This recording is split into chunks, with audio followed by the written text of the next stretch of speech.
Habits Mindset Hunter. Chasseur d'habitudes et d'état d'esprit. Cazador de hábitos y mentalidad.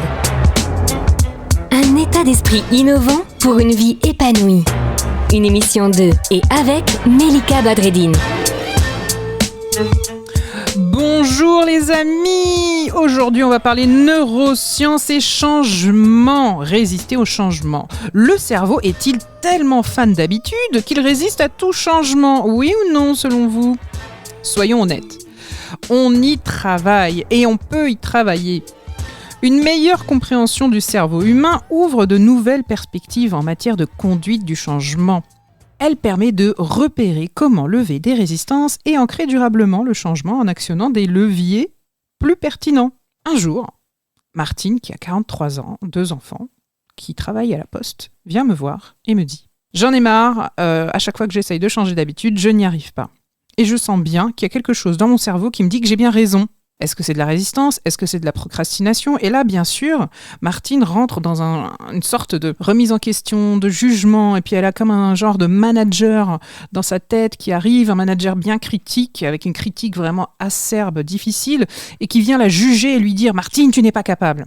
En réalité, on est allé faire des études techniques d'imagerie médicale qui montrent que ça permet effectivement de mieux comprendre le fonctionnement du cerveau. On a bien des idées reçues qui sont là balayées par cette étude. La visualisation des aires cérébrales sont stimulées donc par telle ou telle activité, la compréhension du rôle de chacun, et aussi notamment des neurotransmetteurs qui démontrent, par exemple, le caractère complètement contre-productif des récompenses monétaires en entreprise. Et pourtant, elles continuent à être utilisées par nos merveilleux managers comme l'un des principaux dispositifs de motivation des collaborateurs. Or, ça ne fonctionne pas une fois pour toutes, disons-le. Les scientifiques ont ainsi pu montrer que notre cerveau est plastique. Il développe de nombreuses nouvelles connexions neuronales à l'âge adulte. Et oui, on ne finit pas son développement à 5 ans, alors que nous pensons que ces capacités sont figées, voire décroissantes à partir de l'âge de 20 ans environ. Ce n'est pas vrai.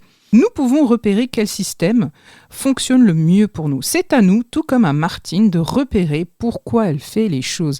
En réalité, le vrai débat se pose surtout ici. Quel est le sens de ce qu'elle fait? Après une belle discussion avec Martine, elle s'est rendue compte que ce qu'elle essayait de s'imposer à elle-même n'avait strictement aucun sens, que c'était des choses qu'on lui demandait, que X ou Y lui demandait, son père, son beau-père, voilà, ses amis, qu'elle devrait plutôt faire ceci ou plutôt faire cela, et qu'en réalité, pour elle, ça n'avait aucun sens. Eh bien, dernière nouvelle du jour, si cela n'a pas de sens pour nous, nous ne ferons pas les choses ni à moyen ni à long terme. C'est pas plus compliqué que ça. Et là, bien sûr, la question qui se pose, c'est quel est le bénéfice qu'on en a?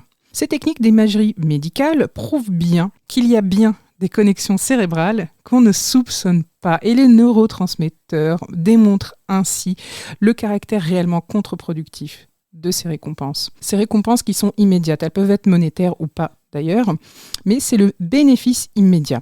Le bénéfice immédiat de ne pas mettre en place une nouvelle habitude, le bénéfice immédiat de ne pas changer quelque chose dans notre vie. C'est la vraie question qu'on doit se poser réellement. Quel est le sens de ce qu'on met en place? Quel est le sens de ce qu'on veut changer? Peut-être qu'en réalité, quelque chose qui est jugé par la société pas forcément extraordinaire, finalement nous aide, nous, dans notre quotidien. La vraie question qu'on doit se poser, c'est donc pas tellement une question de morale ou de bien ou de pas bien, mais plutôt une question de savoir ce que ça nous apporte et quel est le sens derrière.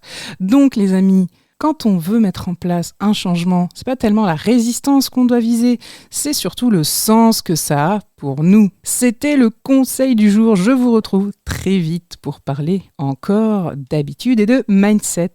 À bientôt. Cette émission est maintenant terminée et comme dit Melika, fuck bullshit, love. Retrouvez l'ensemble des podcasts de Melika sur toutes les bonnes plateformes de streaming. Infos, actu, formation, coaching, ouvrages sur melikabadreddine.com.